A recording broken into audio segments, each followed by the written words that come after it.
Di Sokorini, khususnya di Dusun Ngoho, itu sebenarnya daerah yang di sekelilingnya banyak sekali petilasan-petilasan. Nah, di sini saya bisa memberikan secara permukaan. Yang pertama adalah petilasan Ki Bagus Pinayungan yang ada di Pegunungan Sokorini.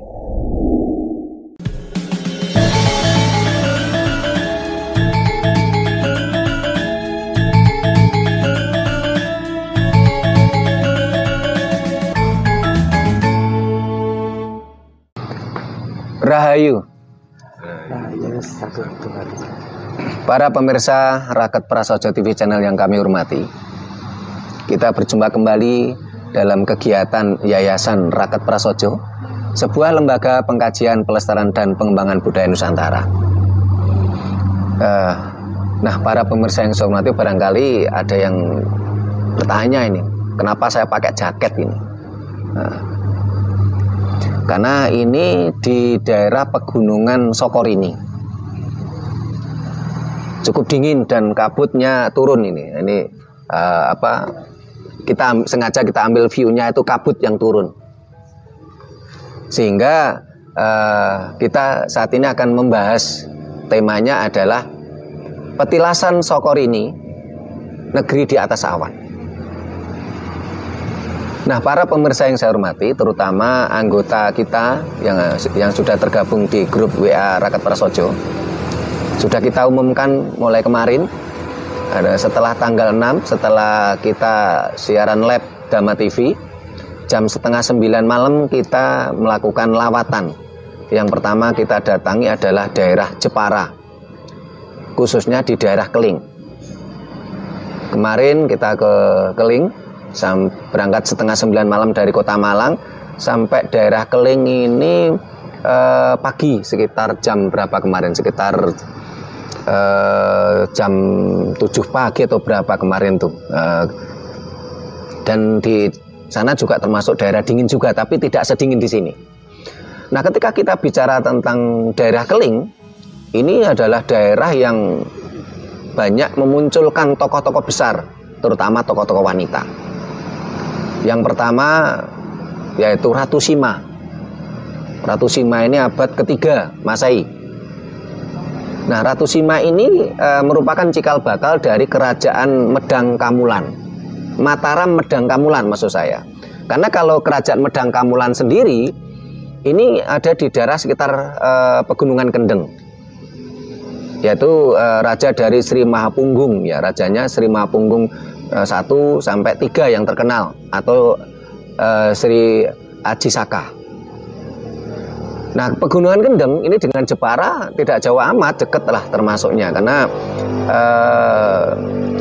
Jepara, daerah Keling ke Grobogan, daerah Bledukuwu dari petilasan Aji Saka itu nggak terlalu jauh, hanya perjalanan paling pakai mobil cuman sekitar 1 jam atau 2 jam lah, nggak terlalu jauh.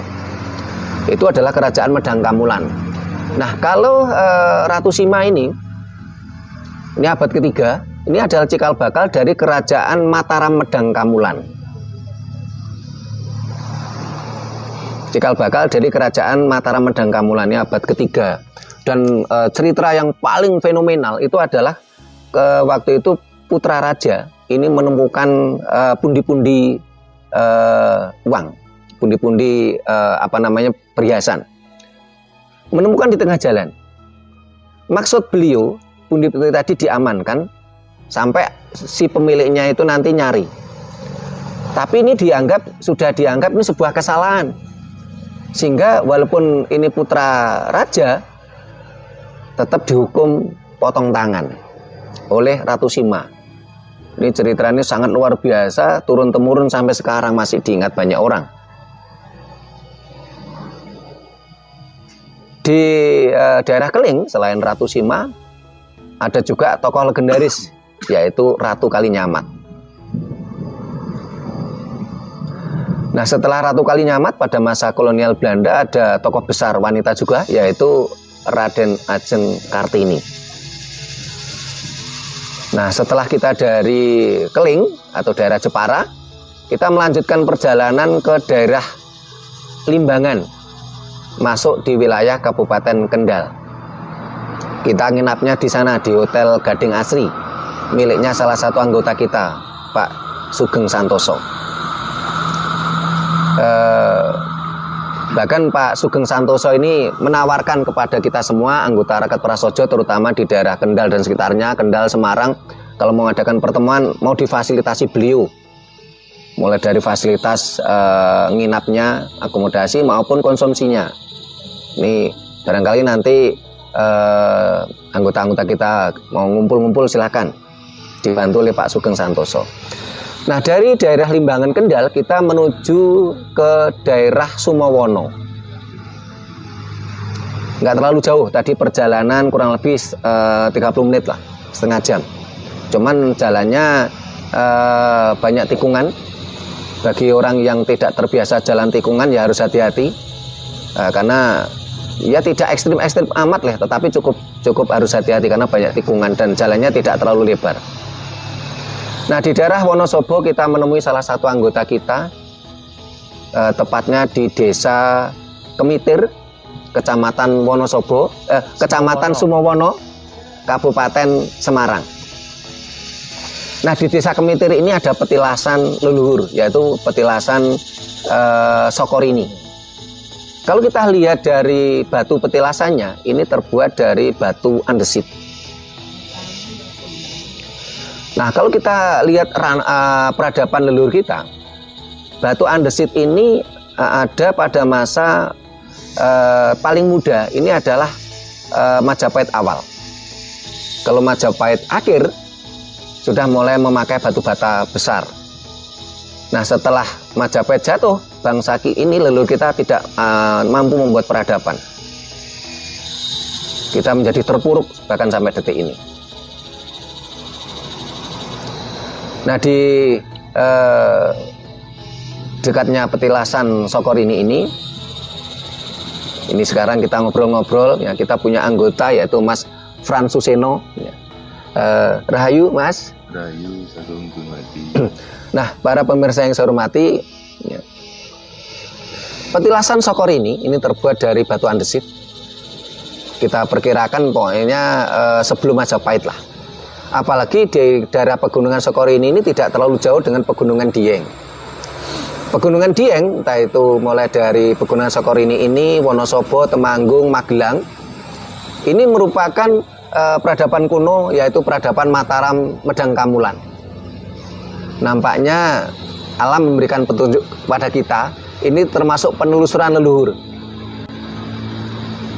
Dari awal peradaban Mataram Medang Kamulan yang ada di Keling dengan Ratu Sima, kita dituntun untuk menuju daerah Pegunungan Tidar, dan saat ini di Pegunungan Sokorini. Nah, kita akan membahas bagaimana petilasan leluhur, petilasan Sokorini, negeri di atas awan, sehingga kita pakai jaket yang karena dingin. Nah, ketika kita bicara petilasan leluhur, ini sebenarnya ini ada di sini tuh ada tokoh yang cukup mengetahui, cukup paham tentang petilasan-petilasan di Sokorini dan sekitarnya. Tetapi ini tadi udah kita berupaya, tetapi ternyata beliau-beliaunya tadi kita hubungi tidak bisa semua, sehingga tidak ada rotan, akar pun jadi. Sehingga kita akan nanya-nanya ke anggota kita, ya sepengetahuan beliaunya aja, karena memang sebenarnya beliaunya awalnya tidak sanggup karena memang kurang paham. Tapi itu tadi tidak ada rotan, akar pun jadi. Ini beliaunya, coba ini Mas Frans Suseno ini menceritakan petilasan di sekitar sini sepengetahuannya Mas Frans Suseno itu. Rahayu Sagung Dumadi. Sebelumnya terima kasih Bobo atas waktunya. Dan ini sebelumnya juga saya secara pribadi minta maaf seandainya dalam pemaparan saya terlalu minim. Tapi minimal saya akan memberikan secara permukaan saja bahwa ini pegunungan Sokorini. Ini adalah pegunungan yang tertinggi di Kecamatan Sumowono. Kecamatan Sumowono sendiri ada 16 desa. Jadi ciri khasnya untuk pegunungan Sokor ini adalah kabut. Ini ciri khasnya. Jadi mungkin bisa berbeda dengan desa-desa yang lain atau daerah-daerah yang lain. Kembali ke pemaparan di awal, yaitu mengenai petilasan di sini. Di Sokor ini, khususnya di Dusun Ngoho, itu sebenarnya daerah yang di sekelilingnya banyak sekali petilasan-petilasan. Nah, di sini saya bisa memberikan secara permukaan. Yang pertama adalah petilasan Ki Bagus Pinayungan yang ada di Pegunungan Sokor ini.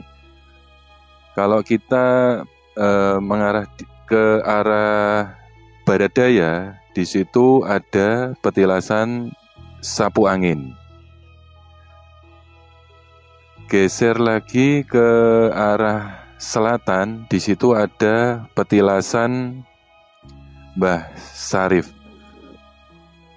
Terus di dekatnya lagi itu ada makam Mbah Kiai Moro.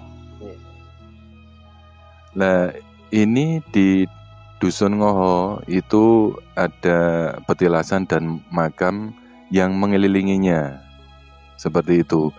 Untuk lebih jauhnya lagi atau mungkin di lain kesempatan, saya secara pribadi dan mungkin Yayasan Rakyat Prasojo ini bisa untuk menguak sejarah leluhur-leluhur dan peninggalan-peninggalan yang ada di sini, ini bisa dibuka.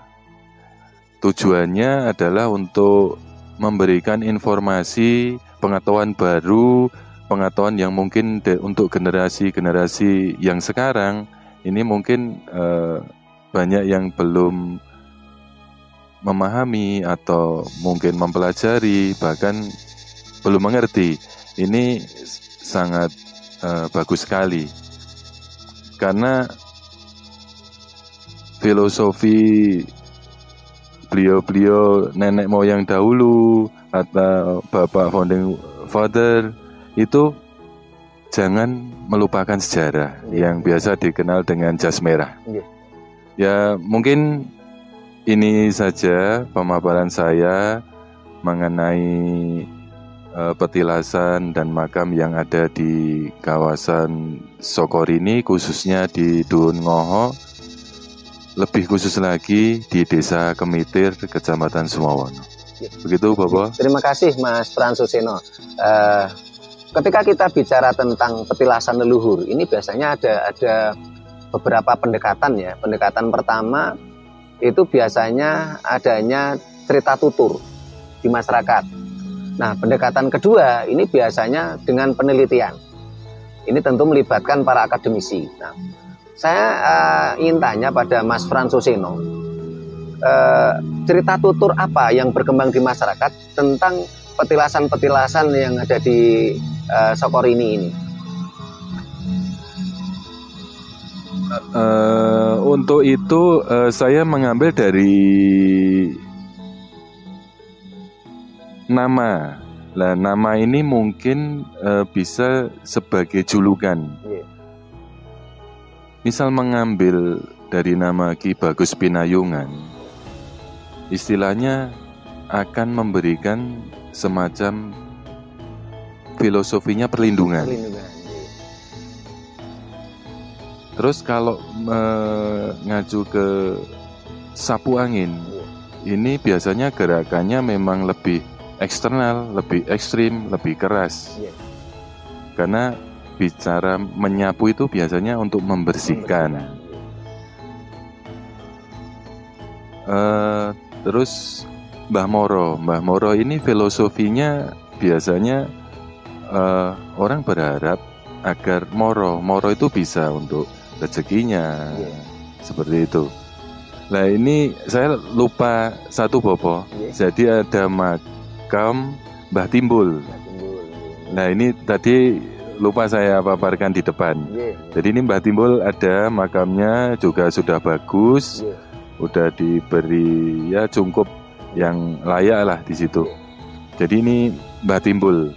Nah Mbah Timbul ini konon ceritanya beliau sering nimbul atau bahasa ininya nyuwuk nggih Bobo. Seperti itu. Ya mungkin sekelas itu Bobo yang bisa saya paparkan. Mohon maaf Mas Fran ya, kalau petilasan di Pegunungan Sokorini ini kan bentuknya adalah batu andesit.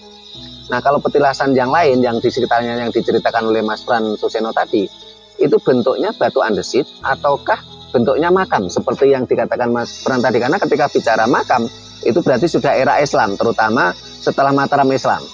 Ya. Kalau yang Mbah Kiai Moro itu sudah makam, itu dekat dengan pohon beringin. Atau dulunya mereka bentuk petilasan punden, tapi oleh masyarakat terus dibuatkan makam. Karena banyak kasus-kasus seperti itu. Jadi kasus Islamisasi atau kasus Arabisasi yang dulunya punden menjadi makam. Untuk itu saya sendiri kurang tahu persis gitu. Ya. Terus untuk Mbah Sarif sendiri itu kata orang-orang di sekitar itu lebih sepuh, lebih dulu datangnya daripada yang Mbah Moro sama Mbah Timbul. Jadi itu semacam 3 serangkai. Untuk Mbah Timbul itu sudah makam. Terus untuk Mbah Sarif sendiri itu sebenarnya makam juga dekat dengan pohon beringin ada 2. Mungkin dulu itu digunakan sebagai tanda, bisa jadi. Karena kalau dilihat dari tanda-tandanya itu bisa jadi dulu bukan makam, karena di bawah pohon beringin. Bisa jadi dulunya punden. Barangkali ada kita belum bisa memastikan ya para pemirsa, jadi apakah ini benar-benar makam ataukah dulu tuh punden yang dibangun menjadi makam. Tapi kalau dilihat dari ciri-cirinya di bawah pohon beringin itu lebih cenderung mengarah ke punden, bukan makam. Nah, apalagi yang Mas Fran Suseno ketahui dari cerita tutur masyarakat tentang petilasan-petilasan leluhur itu? Banyak sekali saya dengar itu orang-orang yang mungkin mempunyai tujuan tertentu, banyak sekali yang istilahnya untuk penyuwunan di situ. Seperti itu. Kekarepan, keinginan. Nah, ke dalamnya saya juga kurang tahu persis Bobo seperti itu. Terima kasih Mas Fran Suseno. Nah, para pemirsa yang saya hormati, ketika kita tadi berbicara tentang peradaban-peradaban leluhur, kita menjadi bangsa yang besar, peradaban kita luar biasa. Mulai dari peradaban Medang Kamulan sebelum Masehi. Setelah itu bicara peradaban awal dari Mataram Medang Kamulan, Ratu Sima. Terus kita ke arah Pegunungan Tidar di sini. Ini adalah peradaban Mataram Medang Kamulan. Lanjutan sampai berdirinya Candi Prambanan, Candi Borobudur, dan banyak petilasan-petilasan lain. Ketika kita bicara peradaban, kenapa leluhur kita mampu membuat peradaban? Pasti didukung oleh satu, kekuatan sosial yang tinggi, rakyatnya makmur, rakyatnya rukun. Kalau rakyatnya banyak bertikai, tidak mungkin mampu membuat peradaban.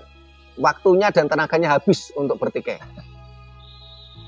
Kekuatan sosial dari kerukunan itu tinggi. Kekuatan dari ekonomi juga tinggi. Kalau mereka tidak punya kekuatan ekonomi, boro-boro mikirkan peradaban.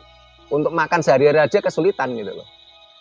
Nah, sehingga akhirnya ketika saya mencoba ke sini, di petilasan leluhur Sokorini ini sekarang dikelola oleh Perhutani bekerja sama dengan sebuah perusahaan CV menjadi tempat wisata untuk menggerakkan roda perekonomian yang tentunya untuk mampu menopang kegiatan ekonomi masyarakat sekitar. Nah, ini di depan saya ada pengelola Taman Wisata Sokorini. Ini namanya Mas Andi. Rahayu Mas Andi. Ini awalnya bagaimana nih Mas Andi kok tertarik ya untuk mengembangkan tempat wisata di sini yang diharapkan tentunya kedepannya menggerakkan ekonomi kerakyatan di sekitarnya. Ceritanya bagaimana nih Mas Andi? Baik, terima kasih. Awalannya karena memang passion ya, atau jiwa saya itu memang dari dulu dari wisata ya. Di wisata, kemudian ini dulu dikelola oleh warga. Tetapi setelah pandemi itu kelihatannya mati suri ya. Jadi hidup segan mati pun tak mau. Nah, karena ini lahan produktif miliknya perhutani, oleh perhutani dicarikanlah investor. Kemudian setelah melalui beberapa tahap negosiasi dan sebagainya, akhirnya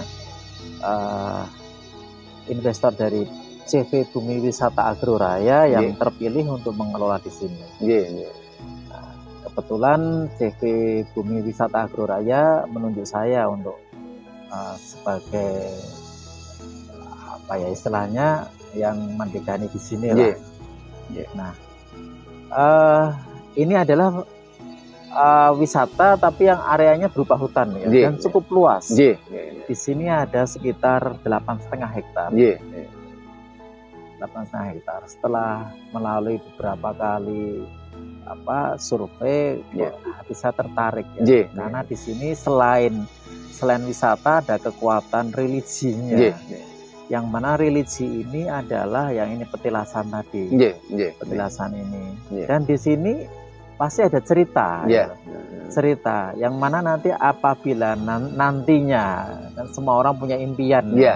Impian ini menjadi besar. Nah, ini antara wisata dan religi itu bisa saling sinkronisasi, saling berdampingan, yang nantinya mau nggak mau menggerakkan ekonomi kemasyarakatan. Makanya terus kita bergabung di sini, kita kembangkan, walaupun namanya mengelola hutan ya, ini masih hutan ini masih benar-benar apa ya istilahnya asli hutan ya, apalagi ada hutan lindungnya, ada hutan produksinya, dan ada beberapa spot wahana atau wisata alam yang belum tersentuh seperti air terjun juga ada. Ada air terjunnya juga. Ada. Makanya ini merupakan tantangan. Awalannya ceritanya seperti itu. Oh gitu Mas Andi. Nah, para pemirsa yang saya hormati, ini kita baru ketemu sama Mas Andi ini, tapi kita langsung akrab. Nah, setelah ngobrol-ngobrol, ternyata Mas Andi ini muridnya Profesor Sutomo. Salah satu teman seperjuangan kita. Bahkan antara saya dan Profesor Sutomo dan beberapa teman ini merupakan inisiator dari diadakannya Kongres Internasional Kebudayaan Jawa di Hotel Lor-In Surakarta. Sehingga walaupun kita baru ketemu langsung akrab kita. Satu frekuensi. Ya? Satu frekuensi. Nah, saya ingin tanya ke Mas Andi ini, apa suka dukanya ketika mengembangkan tempat wisata ini? Iya, banyak ya. Cuman ini adalah tantangan. Tantangan itu tidak untuk dihindari ya. Tapi coba kita hadapi, kita telah. Di sini rata-rata ya karena MDPL-nya sekitar kalau nggak salah Mas Pran sekitar 1.000 lebih ya. 1.200 MDPL. Pantesan dingin ya 1.200. Ini dinginnya luar biasa. Jadi saya yang notabene orang asli saya dari Semarang. Nah, daerah panas ya, daerah pantai. Kemudian saya mengelola di sini, tapi kebetulan saya tinggal di Temanggung. Di sini tantangan yang paling utama adalah suhu ya. Suhunya memang luar biasa dinginnya. Dan juga curah hujannya tinggi. Nah, cuman tantangan ya harus kita sikapi juga. Bagaimana tempat ini nantinya bisa menjadi apa ya istilahnya trendsetternya Kecamatan Sumowono ya. Ikonnya Sumowono. Termasuk kita tayangkan di channel Rakyat Prasojo TV, diharapkan kan nanti diketahui oleh publik ya. Jadi ini petilasan Sokor ini negeri di atas awan, sehingga kelihatan awan di bawah nih, kita di atas awan nih para pemirsa. Nah, ketika tadi mendengarkan apa yang disampaikan Mas Andi, ada petilasan di atas. Setelah itu ada air terjun. Ini memang kalau kita lihat dari berbagai petilasan-petilasan leluhur, apalagi tempat pertapaan, ini rata-rata mesti di atas gunung, terus ada air. Entah air itu dalam bentuk air terjun, entah itu air dalam bentuk sumber air atau sendang. Ya. Karena disitulah merupakan sumber kehidupan. Nah ini di sini satu hutan, keduanya ada petilasan. Ya.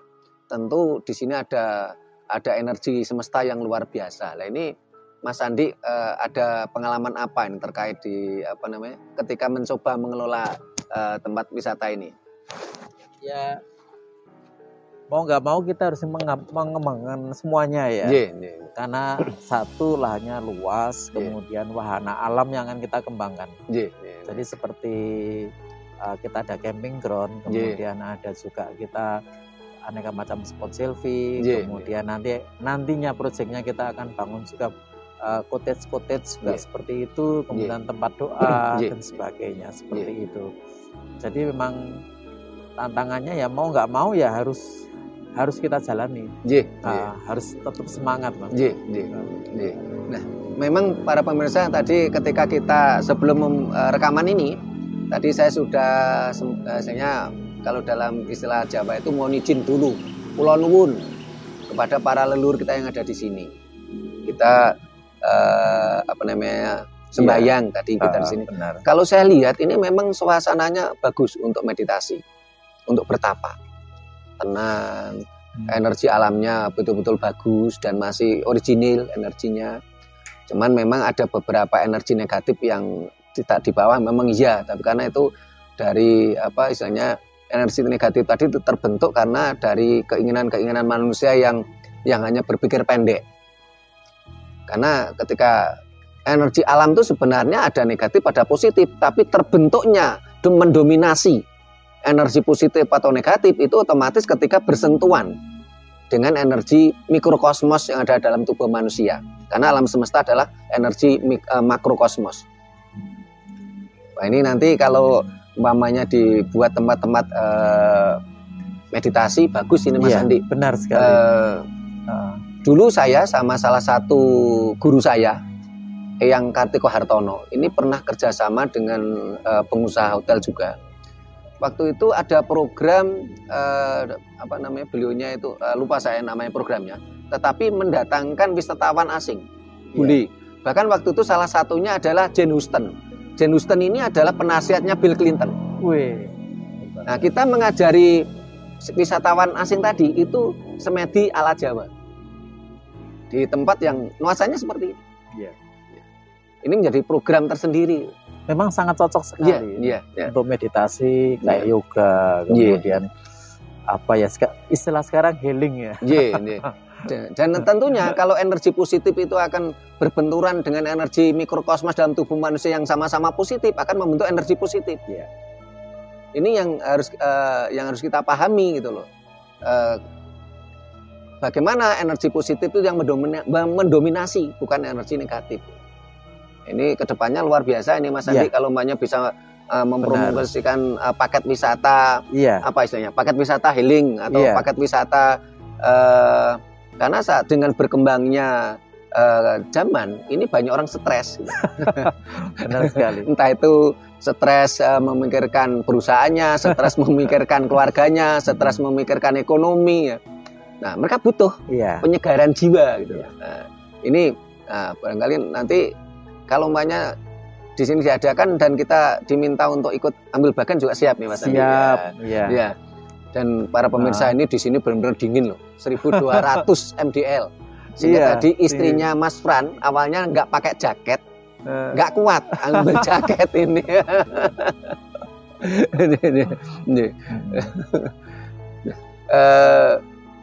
Ketika kita bicara tadi tentang bagaimana ini tempat petilasan, ada energi semesta yang bagus, ini tergantung dengan masyarakat di sekitarnya. Bagaimana menyikapi supaya menjadi energi positif. Nah, ini bagaimana untuk Mas Fran ini, bagaimana masyarakat di sekitar sini menyikapi akan hal tersebut gitu loh. Apakah mereka sudah menyadari ini ataukah belum gitu. Karena ini adalah sebenarnya potensi. Terus Mas Fran silakan. Menurut saya, jadi metode yang dipakai adalah pertama dengan sarasehan. Artinya sarasehan itu kita bicara dari hati ke hati. Siapapun yang ada di situ, silakan ungkapkan.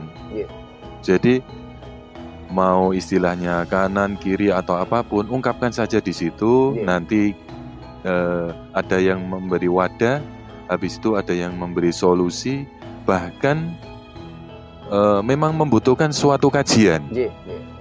Tujuannya untuk apa? Untuk meluruskan.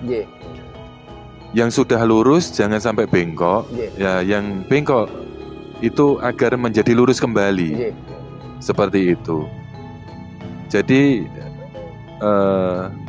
memang istilahnya persatuan ya. Tujuannya untuk persatuan, kebersamaan, seperti itu. Makanya saya sangat support sekali beliau Bopo Andi. Siapa tahu dengan program-programnya, harapannya apa untuk wisatanya berkembang, bisa dikenal dari luar Kecamatan Sumowono, bahkan bisa barangkali yang beliau Bopo Sutrimo sampaikan ada dari luar negeri bisa hadir di sini dengan dikemas sedemikian rupa tanpa menyalahi apa yang sebenarnya, seperti itu. Jadi tujuannya mungkin untuk bicara ekonomi kerakyatan ya, situ. Jadi memang sangat positif sekali. Cuman kalau saya lihat sarasehan itu sangat sebagai alat yang tepat menurut saya. Jadi bisa mengundang nanti tokoh-tokoh dari desa, tetua-tetua desa, bahkan narasumber-narasumber lokal yang layak untuk bicara itu sebenarnya masih banyak Bopo di situ. Ya karena memang ini termasuk acara dadaan. Tapi ya disyukuri saja. Memang benar Mas Fran. Jadi ketika sebuah pengelolaan wisata alam itu berjalan, di situ roda ekonomi kerakyatan jalan. Mulai dari kita yang kecil-kecilan saja lah, misalnya otomatis nanti ada tamu.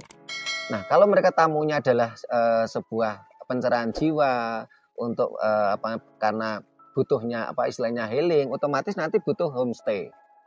Otomatis homestay bisa diberdayakan masyarakat. Tapi kalau tempat bertapanya, tempat meditasinya dikelola oleh Mas Andi, kan ada kerjasama yang baik. Iya, benar sekali. Ya. Sama-sama diuntungkan dan sama-sama jalan.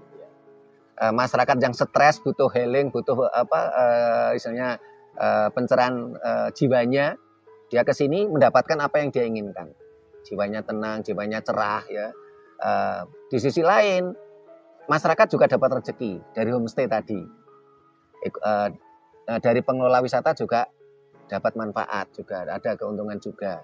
Ini sebuah kerjasama yang baik, tergantung bagaimana kita menyikapi. Karena kalau semuanya itu konflik, ya tenaganya habis untuk konflik, energinya habis untuk konflik. Tapi kalau kita tuh gotong royong, nah itu jiwa leluhur kita gotong royong.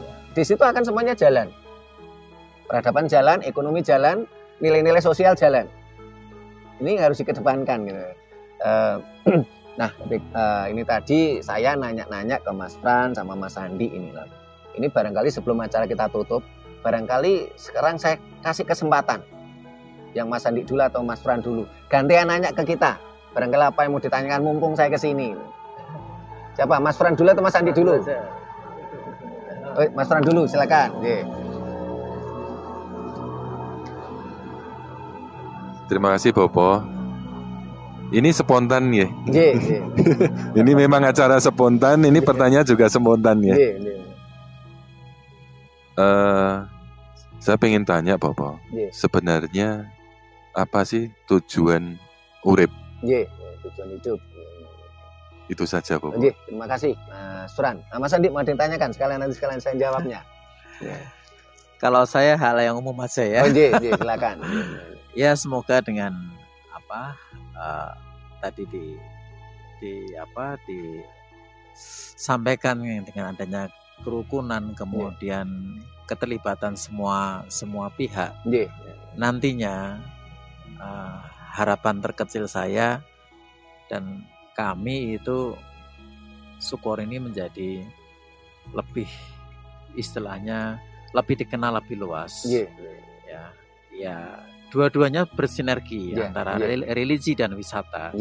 Yang mau nggak mau tadi diutarakan ekonomi kemasyarakatannya, kemudian sumber dayanya semuanya lokal di sini semuanya terangkat. Ya, secara umum saya hanya seperti itu aja sih. Cukup.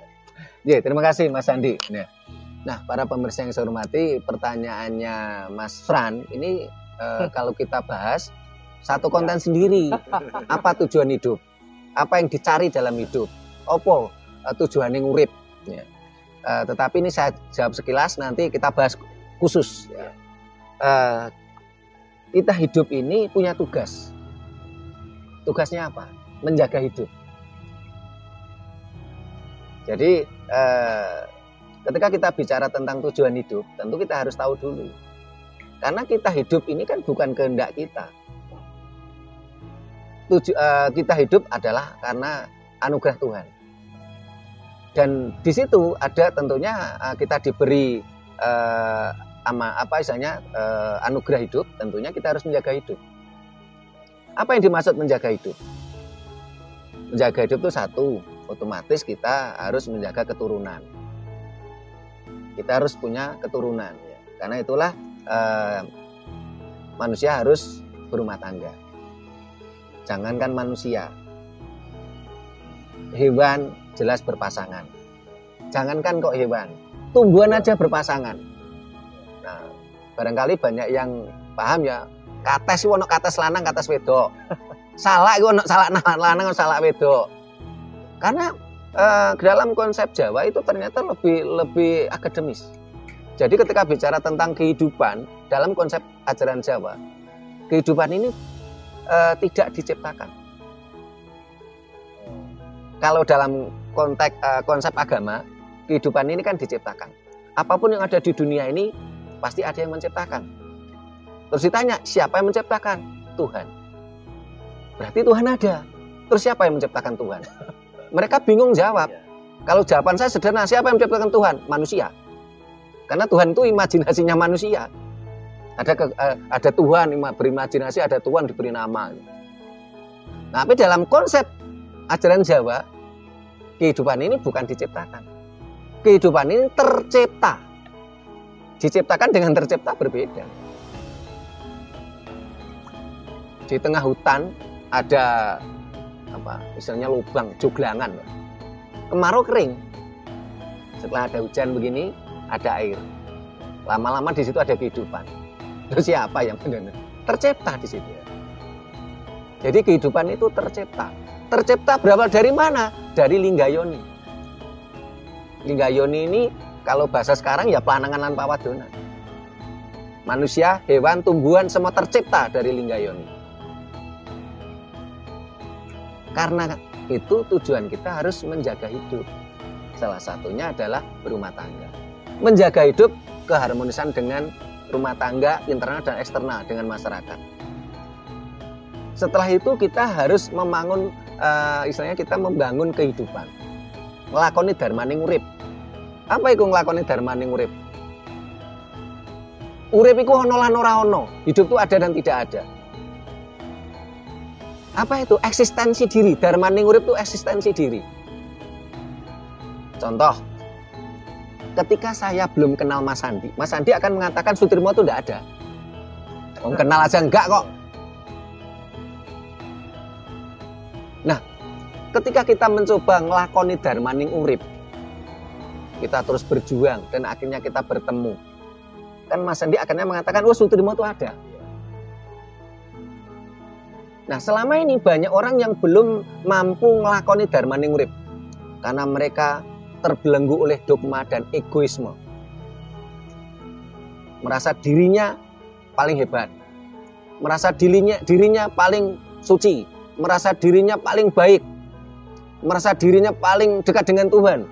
Egoisme, kalau orang Jawa bilang keakuan. Ini yang akhirnya membelenggu kita, menghalangi kita untuk melakoni dharma ning urip. Seharusnya bagaimana? Seharusnya kita melepaskan keakuan untuk memunculkan sang aku, sang urip, supaya mampu berkomunikasi dengan sang maha hidup. Tujuannya ke sana. Itulah ajaran Jawa sangat universal, karena Jawa tidak tidak punya Tuhan lokal gitu loh. Dengan Tuhan yang dengan nama lokal daerah tertentu. Jawa lebih universal konsep-konsepnya. Nah, ketika pertanyaannya Mas Fran dipadukan dengan pertanyaannya Mas Andi, leluhur kita dulu, termasuk leluhur yang ada di petilasan Sokor ini membangun peradaban, membuka hutan, beliau bertapa dan juga membuka hutan itu dengan membuat kehidupan, peradaban kehidupan. Untuk siapa? Ya untuk keturunannya. Ini dulu daerah ini kan hutan belantara. Dibuka untuk kehidupan oleh leluhur kita. Untuk siapa? Untuk anak cucunya. Sehingga kalau di sini tempat petilasan leluhur terus dikembangkan oleh Mas Andi, ini selaras dengan tujuannya leluhur. Supaya apa? Anak cucunya ini tidak kelaparan, anak cucunya tidak terlantar, membangun kehidupan. Orang no ceritane leluhur itu tega sama keturunannya. Sekarang saya tanya Mas Andi sama Mas Fran, tega nggak sama anaknya? Ya nggak bakalan tega. Itu adalah konsep kehidupan. Jadi kalau tadi di waktu belum rekaman Mas Andi cerita katanya ada masyarakat yang bercerita ini nggak boleh dikembangkan untuk ekonomi. Oh itu omong kosong itu. Dia berarti nggak paham tentang ajaran leluhur itu. Leluhur kita tuh nggak mungkin tega apa anak cucunya. Yang penting kita jangan menyalahi hukum alam. Kenapa? Karena ajaran leluhur kita itu dasarnya serat teles. Serat teles itu alam semesta. Ini ada yang tanya lagi nggak nih sebelum saya tutup ini Mas Fran, Mas Andi? Paham. Udah? Nah, para pemirsa, cukup di sini dulu. Kita di petilasan Sokor ini, negeri di atas awan. Ini udah mulai hujan rintik-rintik ini karena hujannya kabut. Hujan kabut ini bukan hujan beneran tapi kabut itu kan kabut itu kan bawa air. Nah, akhirnya menjadi hujan. Jadi kita cukupkan sampai di sini dulu. Bila mana ada kata-kata kami yang kurang berkenan, tata krama kami yang tidak memadai, kami mohon maaf. Sampai jumpa di kegiatan kita lainnya. Rahayu.